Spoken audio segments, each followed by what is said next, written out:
ګرانو ملګرو راځئ یو دغه ویډیو ګورو او بعد کې بیا پې خبرې کوو. مبارک هو. خو زما مسلمان وروره او زما مسلمان خورې تا ته لا دا پته نشته چې ستا اسلامي کال چې دی دا د محرم نه شروع کیږي، دا د جنورۍ نه شروع کیږي، او ستا اسلامي کال چې دی دا په دسمبر باندې نه ختمیږي، دا په ذوالحجه باندې ختمیږي.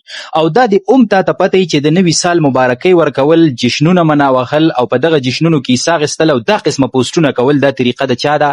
دا ستا د هغه ښکلي او مهربانه پیغمبر طریقه نه ده، کوم چې په تا باندې د مور او پلار نه زیات مهربانه دی. کوم پیغمبر چې په دنیا کې هم ستا دپاره د الله په حضور کې جړلي او د قیامت په ورځ هم د عرش د لاندې سر به سجود پرېوځي او د دې امت دپاره به سپارش کوي. دا ګورې د هغه پیغمبر طریقه نه ده، دا طریقه د غیرو ده، دا طریقه د یهودو ده او دا طریقه د نسوارو ده. او سړی په دې باندې سخت ویریږي چې نبی علیه السلام 1400 کاله مخکې صحابه کرامو ته وفرمایل چې په آخر دور کې به تاسو د پخوانو قومونو تابعداري شروع کوئ، ولیش په ولیش به د هغوی تابعداري کوئ، ولیش په ولیش. صحیح شوله؟ او تر دې پورې که هغوی د سمساري په سوړه او په غار باندې دننه شو، نو تاسو به هم په هغې د ننوتو کوشش کوئ. نو صحابو ته تپوس وکړو د الله پیغمبره پخوانو قومونو نه مراد څوک دي؟ یهود او نسوارا دي. نبی علیه السلام ورته نور څوک کیدی شي؟ نو الله دې موږ له امان راکړي، الله دې موږ له امان راکړي. زما نوجوان وروره ته ولې غافل د خپل دین او د خپل پیغمبر د طریقو نه؟ خپل تصویر دې ورکړی، ویډیو دې جوړه کړې او نیا سال مبارک او په هغه جشن کې او د هغوی په هغه طریقو کې حصه اخلي، یا په بهر ملکونو کې پاتې کېږي، په یورپ ملکونو کې پاتې کېږي، په دې نورو ملکونو کې، او په دغه شپه باندې په هغه جشنونو کې حصه اخلي، هغه خوراکونه او هغه ویډیوګانې او هغه هر څه شیر کې. ته خو د خپل پیغمبر د تعلیماتو نه نه خبر، دا وایې د څه خبرې مبارکي ورکړې؟ دا کوم کال چې تېر شو تا په دې کې د حساب وکړو چې ما څو منځونه وکړه څوره نه پاتې شو، مسلسل چې ما دا منځونه قضا کړه د سحر، د دې حساب سره به زه څه کوم؟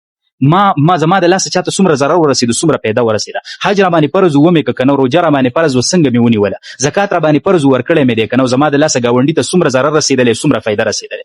آیا دا حساب چا وکړو چې دا به ما سره د قیامت په ورځ کېږي؟ او د څه خبرې خوشحالي مناوخل شي؟ ستا د عمر نه خو یو کال کم شو، ته خو د مرګ په طرف نږدې شوې، د عزراییل ترخیصه پیړۍ ته نږدې شوې، د قبر اولنۍ شپې ته نږدې شو.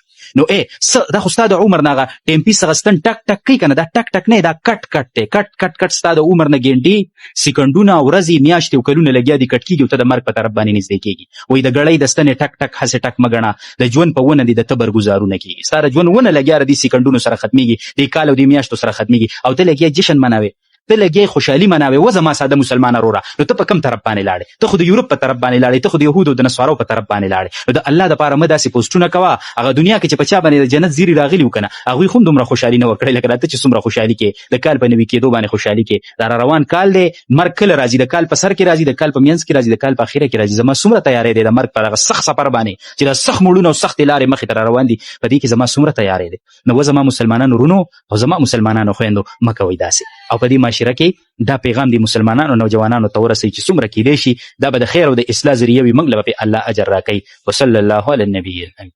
ملګرو دغه ویډیو مو وکتله، د دې مولوي صاحب یقینا ډېرې زبردسته خبرې کړې دي.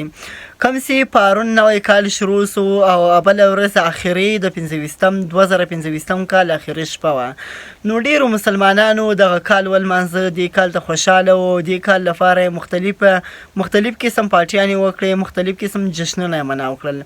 نو د دې مولوي صاحب خبرې یقینا ډېرې زبردسته خبرې دي ما واورېدلې، ځکه مسلمانان د خپل خوږ نبي کریم صلی الله علیه و آله وسلم د دې ورځ نه لمانځي.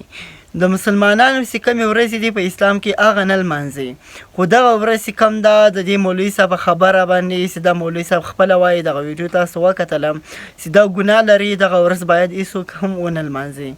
نو ګردو پښتنو دغه ورځ ولمانځله، پښتنو په راتلونکي وخت کې هم د داسې ورځو د لمانځلو نه ډډه وکړي. تر بلې ویډیو الله حافظ.